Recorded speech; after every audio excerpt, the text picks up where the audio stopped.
Hey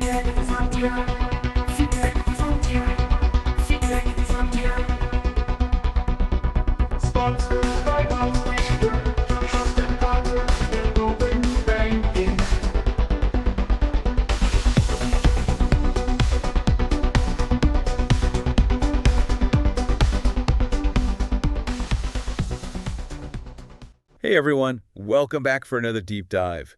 Today we're diving headfirst into the world of fintech. Ooh, fintech, yeah. Exciting stuff. Think mobile payments, AI investments, basically everything that's changing how we interact with money. It's really incredible how quickly things are changing, right? Absolutely. But, and you knew there was a but coming, is all this innovation coming at a cost? That's the question, isn't it? Exactly. So where does ethics fit into this whole equation? That's what we're here to explore today. We really need to unpack this because our source material highlights a critical tension. Fintech can revolutionize finance for the better, but without ethics, we risk amplifying the problems we already have. Like building a house on a shaky foundation. Exactly. And speaking of shaky foundations, let's talk about data privacy. We're practically glued to our phones these days. Oh, tell me about it. But are we giving up too much information just by using all these financial apps? That's where consent and transparency are so important. It's one thing to love personalized services, but it's another thing entirely to not know how companies are using our data. Right, like those data privacy scandals with those big tech companies, those were pretty scary. They really were, and they serve as a stark reminder of what can happen when data falls into the wrong hands. And this isn't just a tech issue, this is a financial issue too. It's definitely unsettling. In fact, our source highlighted a mobile payment data breach that impacted millions of users.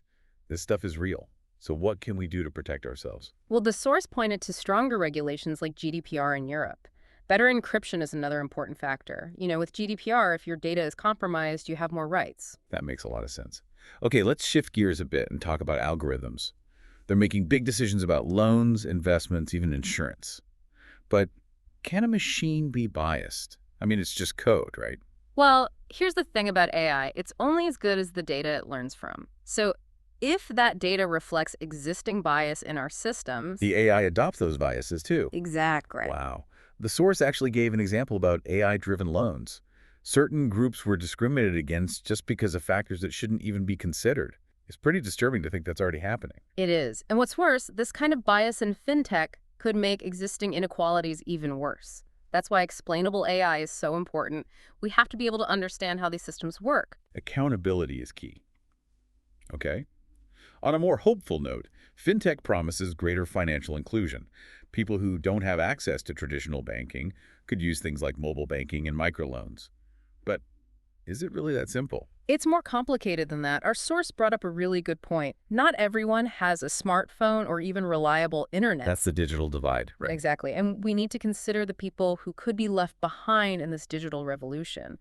For fintech to be truly inclusive, it has to address these barriers. So this potential for good, it's intertwined with this potential for harm as well. And the source also mentioned predatory practices, particularly with more complex financial products that target people who might not fully understand them. Right. Ethical fintech needs to focus on accessibility, not just in terms of technology, but financial literacy too. It's a tough situation, for sure. And speaking of tough situations, let's talk about the big one, cryptocurrency. Oh boy, yeah. It's exciting, it's volatile, it could completely change finance as we know it, but there's definitely a dark side. Right. It's like a whole other world out there.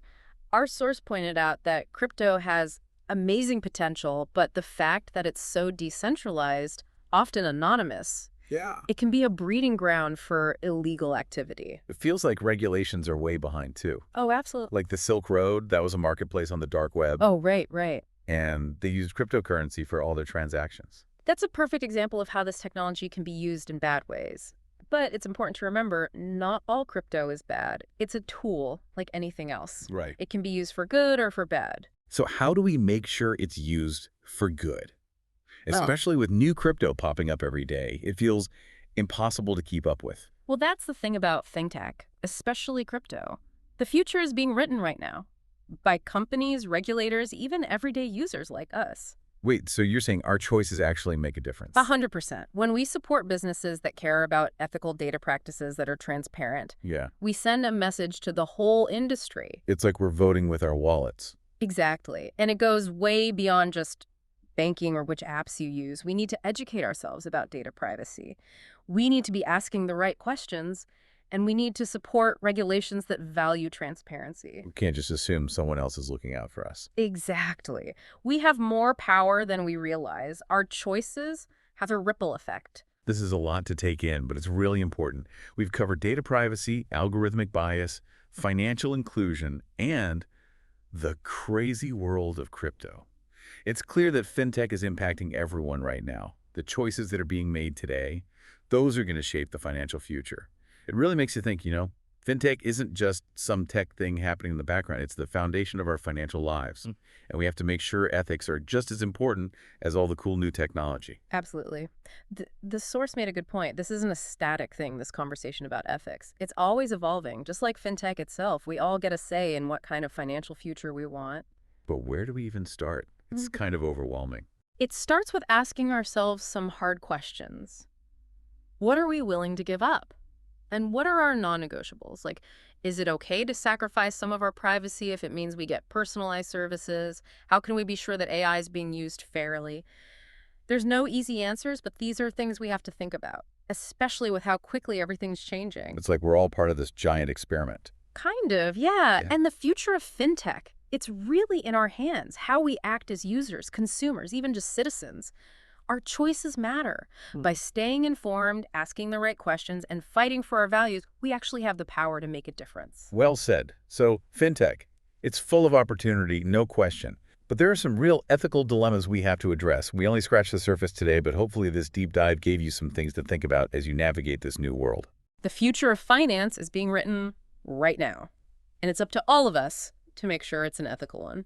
That's it for today's deep dive. A huge thanks to our expert for joining us, and a special thanks to all of you for listening. Until next time.